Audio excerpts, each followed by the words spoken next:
नमस्कार, जन उत्तराखंड में आप सभी का स्वागत है। मैं हूं प्रभात। सबसे पहले हेडलाइंस।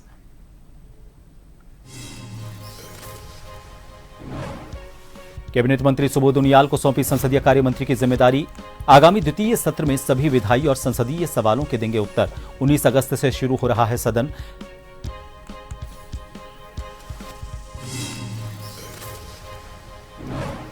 उत्तराखंड कैबिनेट बैठक में कई अहम प्रस्तावों को मिली मंजूरी। धर्मांतरण कानून सख्त, वनीकरण निधि प्रबंधन संशोधन को स्वीकृति।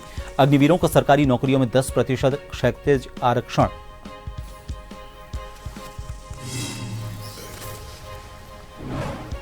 देहरादून में मुख्यमंत्री पुष्कर सिंह धामी ने तिरंगा यात्रा में लिया हिस्सा। नागरिकों और बच्चों ने उत्साहपूर्वक देशभक्ति का दिया संदेश। हर घर तिरंगा अभियान को मिला जोरदार समर्थन।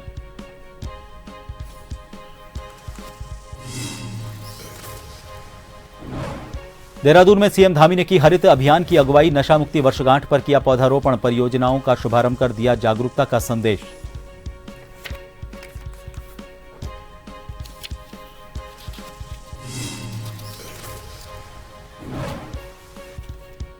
और उत्तराखंड में गुरुवार के लिए रेड अलर्ट। 6 जनपद में स्कूलों और आंगनबाड़ी केंद्रों में अवकाश। लोगों से सतर्क रहने की अपील।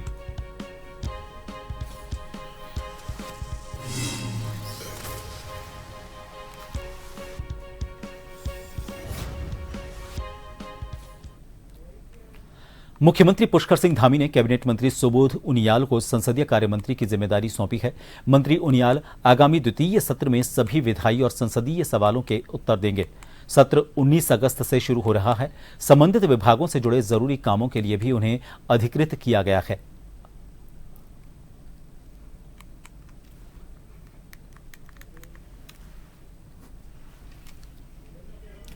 उत्तराखंड के मुख्यमंत्री पुष्कर सिंह धामी ने स्वतंत्रता दिवस से पहले देहरादून में आयोजित तिरंगा यात्रा में हिस्सा लिया। इस दौरान मुख्यमंत्री और नागरिकों ने हाथों में तिरंगा झंडा लेकर राष्ट्रीय एकता और देशभक्ति का संदेश दिया। कार्यक्रम में स्थानीय नागरिकों और बच्चों ने भी उत्साहपूर्वक हिस्सा लिया। इस यात्रा का उद्देश्य हर घर तिरंगा अभियान को बढ़ावा देना है।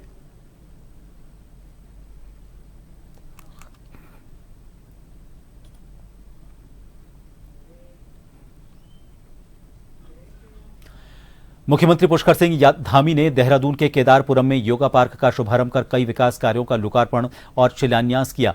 उन्होंने निगम सारथी एआई चैटबॉट लॉन्च कर हरित नीति दस्तावेज जारी किया। एक पेड़ मां के नाम अभियान के तहत रुद्राक्ष का 1 लाखवां पौधा लगाया और नशा मुक्ति की शपथ दिलाई। सीएम ने कहा कि योगा पार्क से स्वास्थ्य, खुशहाली और पर्यावरण संरक्षण को बढ़ावा मिलेगा।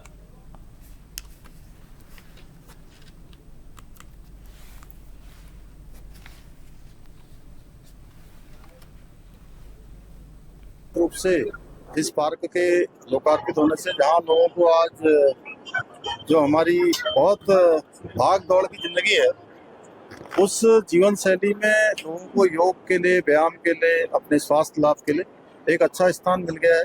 बच्चों को खेलने के लिए भी अच्छा स्थान है, सामाजिक कार्यों के लिए भी बहुत अच्छा स्थान है। और ये हमारे प्रयास है, हमारे नगर निगम के प्रयास है, माननीय विधायक जी के प्रयास है, सरकार के प्रयास है। और हम देहरादून को एक आदर्श शहर बनाना चाहते हैं, एक स्वच्छ शहर बनाना चाहते हैं। उस दिशा में आज लोकार्पित होने वाले कार्य आने वाले समय में निश्चित रूप से देहरादून शहर के विकास में एक मील का पत्थर साबित होंगे। उत्तराखंड हाईकोर्ट ने जिला पंचायत अध्यक्ष पद के चुनाव परिणाम पर रोक लगा दी है। उधम सिंह नगर में भाजपा के प्रत्याशी का परिणाम अभी घोषित नहीं होगा और ये याचिका के निर्णय पर निर्भर करेगा। सरकार की ओर से बिना नियमावली आरक्षण तय किए जाने का मामला सुनवाई में रखा गया है। भाजपा ने पहले ही अपने प्रत्याशी की जीत का दावा किया था। अब न्यायालय के निर्णय का अनुपालन करने की बात कह रही है।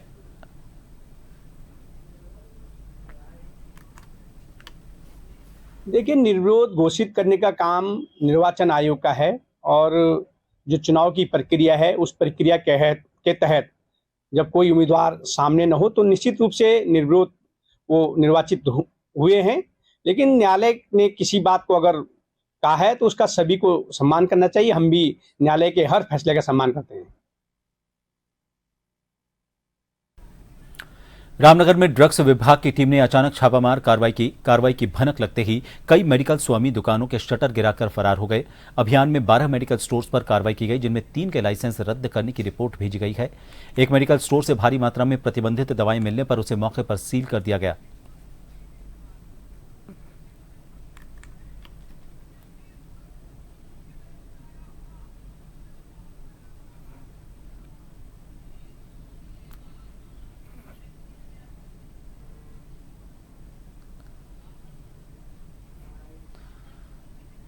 रामनगर क्षेत्र में कुल 12 मेडिकल स्टोरों में हमारे द्वारा छापेमारी की गई है, जिसमें 3 मेडिकल स्टोर के क्रय विक्रय रोक लाइसेंस को निलंबित करने की संस्तुति की है और new life care medical store में अनियमितताएं पाने पे, साइकोट्रॉपिक औषधियों का भंडारण लिमिट से ज्यादा करने पे, फार्मासिस्ट की उपलब्धि न होने आदि अनियमितताओं के क्रम में फर्म को मौके पे तालाबंदी कर चाबी संबंधित थाने में दी जाएगी और फर्म के लाइसेंस को निरस्त करने की हमारे द्वारा संस्तुति की।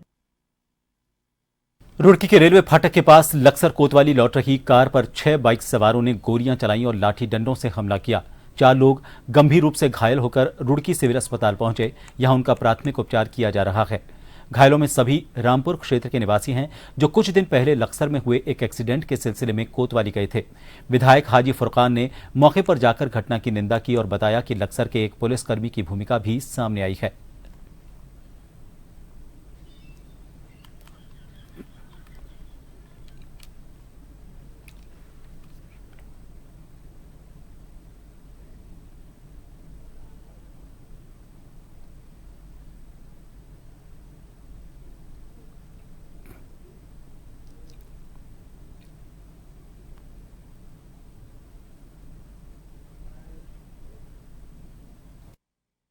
ये रामपुर के रहने वाले थे महबूब और इनके लड़के नवाब आदि।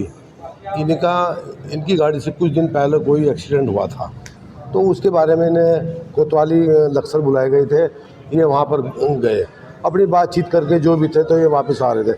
पहले भी इन्हें कई बार धौंस दी गई कि हम तुम्हें जान से मारेंगे। इनके पास शायद रिकॉर्डिंग भी होगी। और तो जब ये थाने से चले तो किसी पुलिस वाले ने इनकी गाड़ी का फ़ोटो खींचा और वो आगे इतला दी कि ये आ रहे हैं। इसमें पुलिस का भी रोल है मारपीट करने में। तो ये जब ये मोहम्मदपुर के आसपास गए, वहाँ पर इनका हमला हुआ। जैसा उनके पिताजी बता रहे कि 6 लोग थे, मोटरसाइकिलों पर थे। उन्होंने हमारे साथ मारपीट करी और हमारे पर गोलियां भी चली, पूरी गाड़ी तोड़ दी। तो ऐसे अगर सरेआम इस तरह गुंडागर्दी होगी तो बहुत गलत है।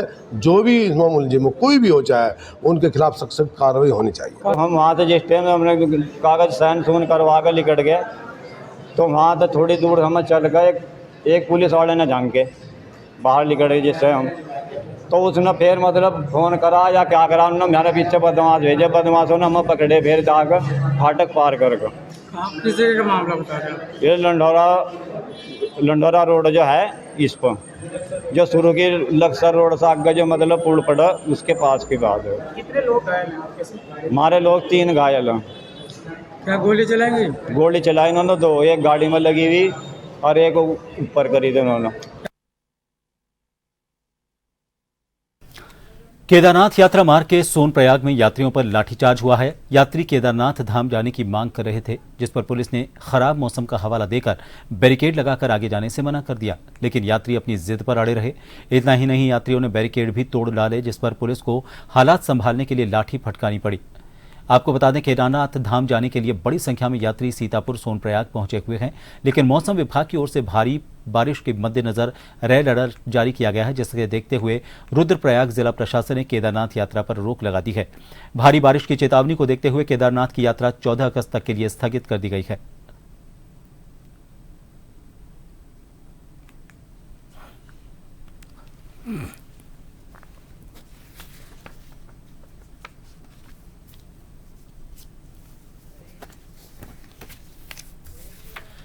भारी बारिश के अलर्ट के चलते जिला प्रशासन ने केदारनाथ धाम की यात्रा पर रोक लगा दी है, लेकिन बुधवार को बड़ी संख्या में श्रद्धालु सोनप्रयाग पहुंचे थे। पुलिस ने उन्हें आगे बढ़ने से रोका तो यात्रियों ने बैरिकेड तोड़ दिया। इसके बाद पुलिस ने लाठीचार्ज कर दिया। इससे माहौल गर्मा गया। कांग्रेस प्रदेश प्रवक्ता सुजाता पॉल ने घटना की निंदा करते हुए कहा, यात्री हमारे अतिथि हैं और उनके साथ इस तरह का व्यवहार अस्वीकार्य है। उन्होंने कहा कि सरकार को यात्रियों की सुरक्षा और सम्मान सुनिश्चित करना चाहिए, न कि वोट की राजनीति करनी चाहिए।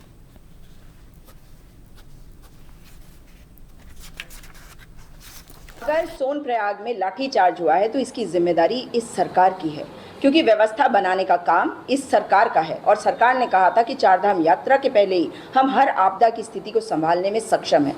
लेकिन जो श्रद्धालु केदार बाबा के द्वारे जाना चाहते थे उनको अगर रोकना ही था तो और भी तरीके हो सकते थे, पहले ही रोका जा सकता था, समझाया जा सकता था। इतनी वहां आने क्यों दिया गया है ये बता रहा है चाल चरित्र चेहरा इस भाजपा का, क्योंकि ये किसी के नहीं है। ना तो ये वोटों की राजनीति ही ठीक से कर पाते हैं क्योंकि उसमें भी इन्हें मैनिपुलेशन करना पड़ता है और उसी में ये इस वक्त व्यस्त है और मस्त है। मुख्यमंत्री जी पुलिस को कह रहे हैं यात्रियों के ऊपर, जो हमारे अतिथि गण हैं उनके ऊपर करो लाठीचार्ज, मगर इसका पुरजोर तरीके से विरोध करती है कांग्रेस पार्टी। लोहाघाट नगर में कुछ लोगों के द्वारा अपने गोवंशों को निराश्रित छोड़ दिया गया था। निराश्रित होकर गोवंश नगर में घूम रहे थे, जिस कारण यातायात प्रभावित होने के साथ साथ दुर्घटनाओं का खतरा बना हुआ था। मामले में पालिका अध्यक्ष गोविंद वर्मा ने अभियान चलाते हुए निराश्रित गोवंशों को पालिका कर्मी और पर्यावरण मित्रों की मदद से पकड़कर मड़पसोली गो सदन भेजा। पालिका अध्यक्ष गोविंद वर्मा ने बताया कि कुछ लोगों द्वारा गोवंश को नगर में निराश्रित छोड़ दिया जा रहा है। ऐसे लोगों को सीसीटीवी कैमरों की मदद से चिन्हित कर कार्यवाही की जाएगी। वहीं गोवंशों को लेकर जिलाधिकारी मनीष कुमार भी काफी गंभीर हैं। उनके द्वारा भी सभी संबंधित अधिकारियों को गोवंशों को गो सदन भेजने के निर्देश जारी किए गए हैं।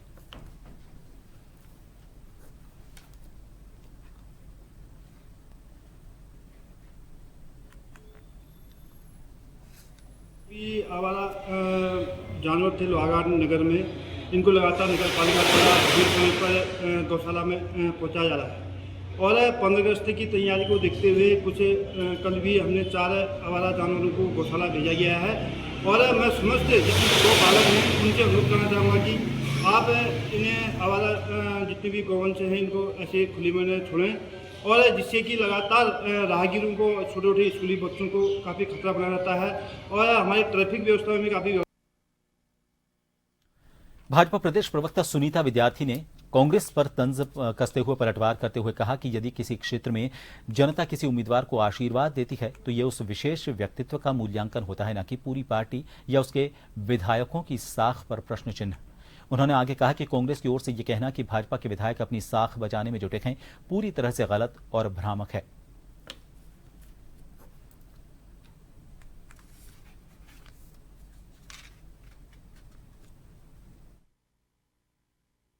ये कह देना कि हमारे जो विधायक हैं वो अपनी साख नहीं बचा रहे, मुझे लगता है ये ज्यादा ठीक नहीं है। और भाजपा के सभी विधायक, सभी कार्यकर्ता, सभी लोगों ने बहुत मेहनत करी है और जनता का विश्वास जीता है। निश्चित रूप से भाजपा जो है पंचायत चुनाव में अपना प्रदर्शन जिस प्रकार का किया था उसी प्रकार से हम लोगों का जो है रिजल्ट है।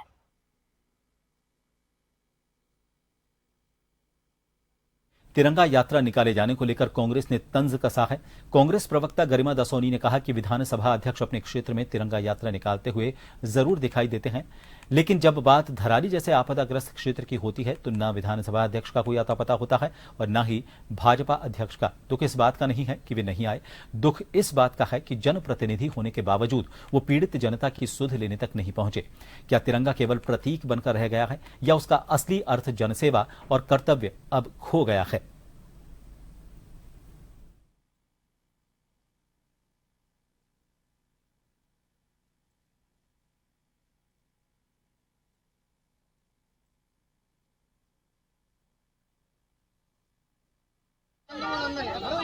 एक उपाध्यक्ष, एक महामंत्री, एक प्रदेश सचिव, एक प्रदेश प्रवक्ता नहीं दिखाई पड़ा वहां पर। पूरा संगठन जो है यहाँ बलबीर रोड में मुख्यालय में बैठकर यही जोड़ जंतर करने में रहा कि कौन सी जिला पंचायत में हमारा अध्यक्ष बन रहा है, कहां कहां ब्लॉक प्रमुख हमारा बन रहा है। तो लोगों की मौत हो रही है, होने दें इनकी बला से। कुल मिलाकर पत्थर दिल हैं ये लोग, संवेदनहीन हैं और कोई तरह की इनके अंदर नैतिकता और जमीर जिंदा नहीं रहेगी। मुख्यमंत्री के विधानसभा क्षेत्र चंपावत के तल्लादेश क्षेत्र के बकोड़ा गांव में बीमार महिलाओं को युवाओं ने 15 किलोमीटर तक डंडे के सहारे कंधे पर ढोकर सड़क तक पहुंचाया, फिर 35 किलोमीटर दूर अस्पताल ले गए। गांव में 12 साल पहले सड़क स्वीकृत हुई थी, लेकिन अब तक काम शुरू नहीं हुआ। सड़क और स्वास्थ्य सुविधा के अभाव में ग्रामीण परेशान हैं। लोक निर्माण विभाग ने बताया कि वन अनापत्ति की अड़चन थी और अब सड़क को PMGSY में स्थानांतरित किया गया है, जिसकी पत्रावली विभाग को अभी नहीं मिली है।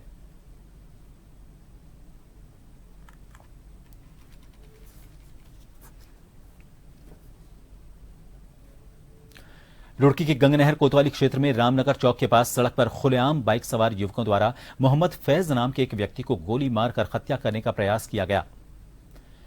गोली लगने के कारण मोहम्मद फैज गंभीर रूप से घायल हो गया, जिसको उपचार के लिए हायर सेंटर रेफर किया गया है। पुलिस ने घटना में शामिल देवबंद क्षेत्र के सापला गांव निवासी सोहेब, पाडली गुर्जर गांव निवासी गुलशेर और चरथावल क्षेत्र के पार्टी खुर्द गांव निवासी जान मोहम्मद के 3 आरोपितों को गिरफ्तार कर लिया है, जिनके पास से घटना में इस्तेमाल एक देसी तमंचा बरामद कर लिया गया है। सड़क पर खुलेआम गोली मारने की इस घटना का एक वीडियो आज पुलिस ने जारी किया।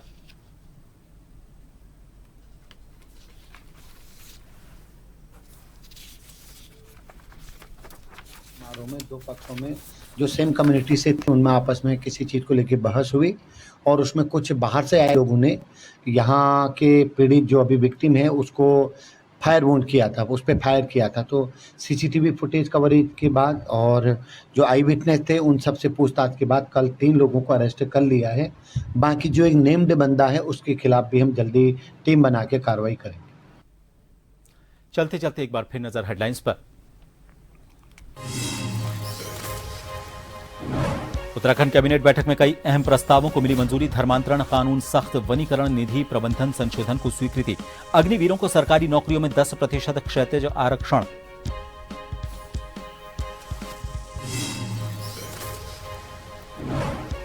गैरसैंण में होगा उत्तराखंड विधानसभा का मॉनसून सत्र। 18 से 22 अगस्त तक चलेगा सदन। तारीख बढ़ाने या देहरादून शिफ्ट करने के कयास हुए खत्म।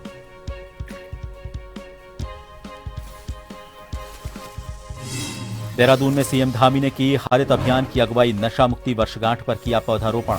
परियोजनाओं का शुभारंभ कर दिया जन जागरूकता का संदेश।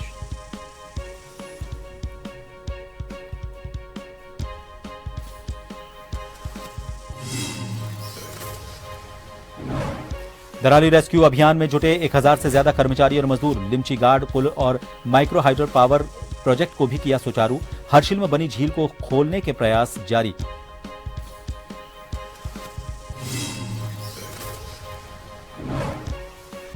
और उत्तराखंड में आज और कल के लिए रेड अलर्ट। 6 जनपद में स्कूलों और आंगनबाड़ी केंद्रों में अवकाश। लोगों से सतर्क रहने की अपील। अलर्ट मोड पर प्रशासन।